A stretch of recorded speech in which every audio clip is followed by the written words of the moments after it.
Okay, so this video is going to have two parts. We're going to talk about some new terms or review some old terms, and then we're going to look at converting between linear and angular quantities. So the first thing I want to look at is just some different terms, as I was saying. So we've heard about period, and period is the total time basically for one cycle. So that if you take the time divided by the number of revolutions, that gives you the period. So like the period of Earth's orbit around the sun would be 365 days per one revolution and stuff like that. There's another term that we haven't talked about that I want to talk about now, which is frequency, which is 1 over the period, or the number of revolutions or cycles over the time. And so common frequencies you might see is revolutions per minute, or hertz is a measurement of frequency. And so examples of frequency would be 365 days per year would be a frequency, the frequency of days. Frequency for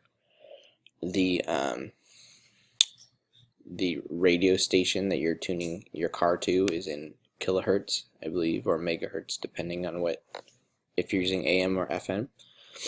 And if you have a record player, they measure the speed of records in revolutions per minute. So those are frequencies, okay? In addition, we have this relationship where T is equal to 2 pi times R over V, okay? Well, this is also equal to 2 pi over omega. Okay, so remember that omega is our angular velocity, and we find it by taking the number of radians and dividing it by the time. Okay, so the number of radians per second. And so frequency would be omega divided by 2 pi, because it is the inverse of the period. Okay, and so we're going to be using these concepts periodically, okay, and it was important for us to kind of understand this relationship.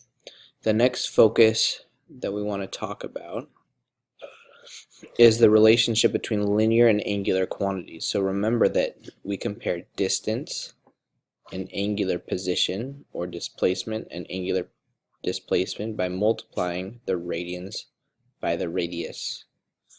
Okay, the same thing with velocity and angular velocity. We just multiply by the radius. Okay, acceleration and angular acceleration, just multiply by the radius. Anytime you want to go from radians to a linear measurement, you just multiply by the radius. Okay, and if you can figure that out, then it's going to make this chapter so much simpler for you. Okay, this relationship right here, it's important. Okay, so let's go ahead and try applying it. So here we have an example. A rope is wrapped many times around a drum of radius 50 centimeters, and we want to find out how many revolutions to lift it up 20 meters. Okay, so we want to go a distance of 20 meters.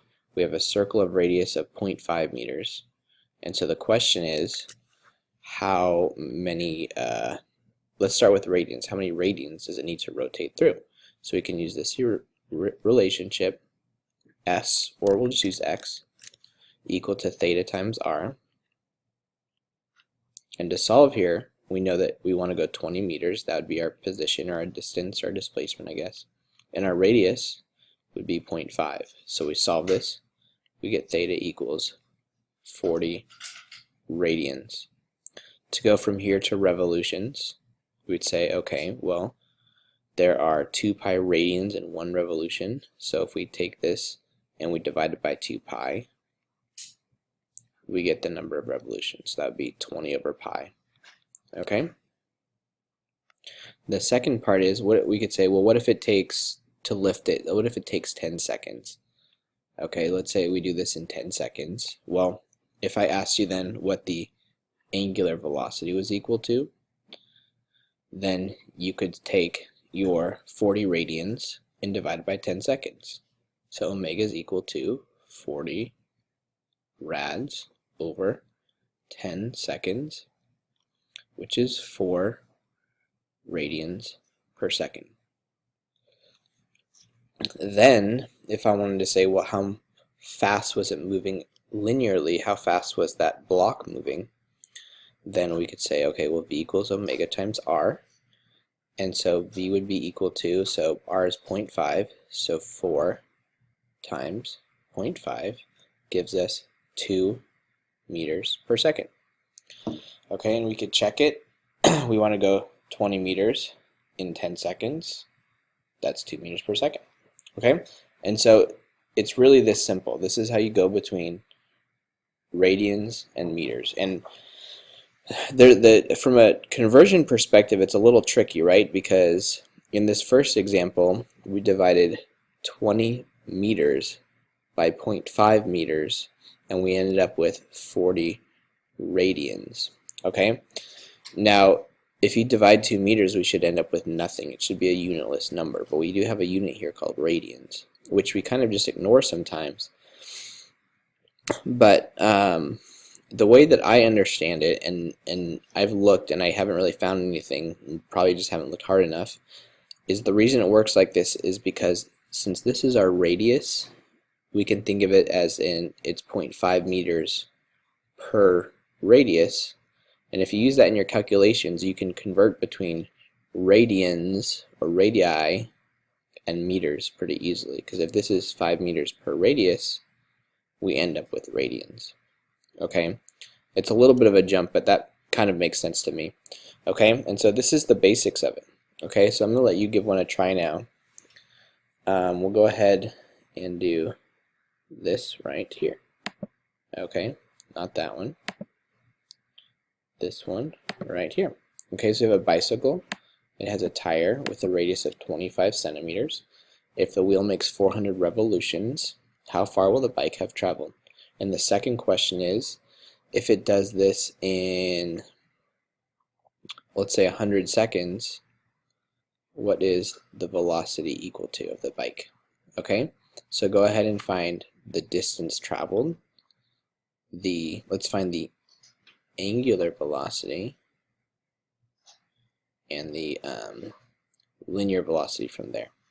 Okay, and let's cross this out and let's say instead of 400 revs, let's say let's go 2,000 radians. Okay, so if it's going to go through 2,000 radians, how far will it have traveled? Find the distance, angular velocity, and linear velocity. So the distance traveled would be x equals theta times r. Since I give you radians, we can just plug it straight in. For this one, we'd have to multiply by 2 pi. So we could say, okay, x is equal to 2,000 radians times 0.25 meters per radius. And so the radians are going to cancel out there, and we end up with 500 meters. Okay. For angular velocity, we could say 2,000 divided by 100 seconds. So omega would be equal to 20 radians per second. Okay.